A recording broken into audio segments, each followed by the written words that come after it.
एक बार की बात है। एक राजा था।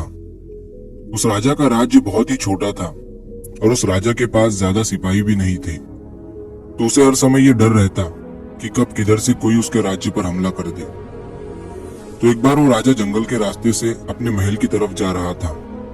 तभी जंगल में उसे एक बड़े से पेड़ के नीचे एक बुजुर्ग बैठे हुए दिखते हैं, जो बहुत ही ज्ञानी थे और सारे गांव वाले उन्हीं से हर चीज की राय लेते थे।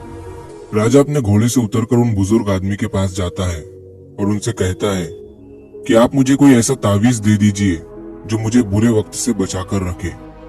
ये सुनने के बाद उन बुजुर्ग आदमी ने राजा की तरफ मुस्कुराते हुए देखा और कहा कि मैं तुम्हें कोई ऐसा तावीज या कोई ऐसी चीज नहीं दे सकता हूँ जो तुम्हें बुरे वक्त से बचाकर रखे, लेकिन मैं तुम्हें एक ऐसा तावीज दे सकता हूँ कि जब तुम पर कोई मुसीबत या बुरा वक्त आ जाए तो उस तावीज को खोलने के बाद वो तावीज तुम्हें उस मुसीबत से लड़ने में मदद कर सकता है।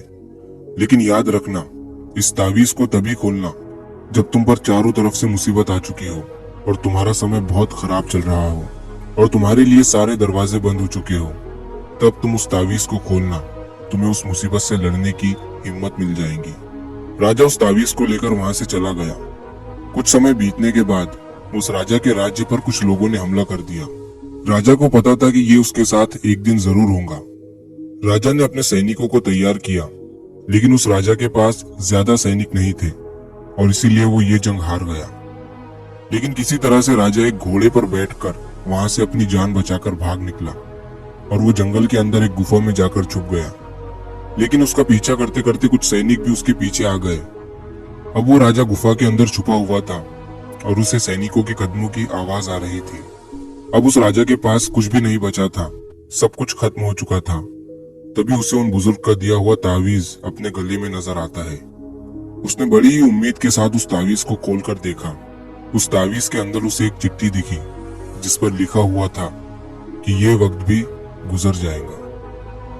ये पढ़कर राजा को कुछ समझ नहीं आया और जब उसने फिर से उस लाइन को ध्यान से पढ़ा और उसे समझा तो राजा के चेहरे पर एक मुस्कान आ गई।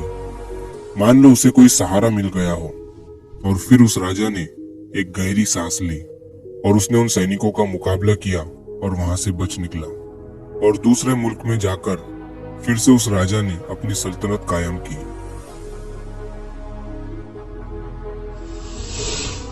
दोस्तों, कहने को तो ये बहुत ही छोटी लाइन है कि ये वक्त भी गुजर जाएगा, लेकिन इसके अंदर बहुत ही डीप मीनिंग छुपा हुआ है।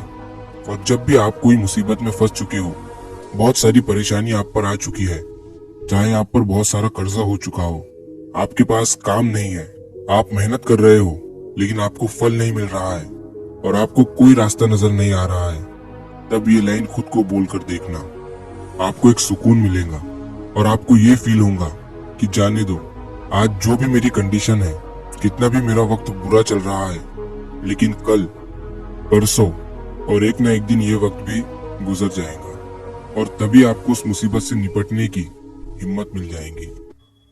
और वो कहते हैं ना कि जब आपका अच्छा समय चल रहा हो तो उस टाइम पर शुक्र करो और जब आपका बुरा वक्त चल रहा हो तो उस टाइम पर सब्र करो, क्योंकि समय अच्छा चल रहा हो या बुरा, वो ज्यादा दिन तक नहीं रहता और जिंदगी उसे ही कहते हैं जिसमें सुख भी हो और दुख भी। तभी लगता है कि हम जिंदगी जी रहे हैं। तो अगर आप इस कहानी को और भी लोगों तक पहुंचाना चाहते हो तो इस वीडियो को लाइक करिए ताकि YouTube इस वीडियो को और भी लोगों तक पहुंचाए। और अगर कहानी अच्छी लगी हो, कुछ सीखने को मिला हो, तो हमारे चैनल को सब्सक्राइब जरूर करिए। मिलता हूं मैं अगली बार इसी तरह की कहानी के साथ। तो सब्र करो, शुक्र करो और जिंदगी में आगे बढ़ो।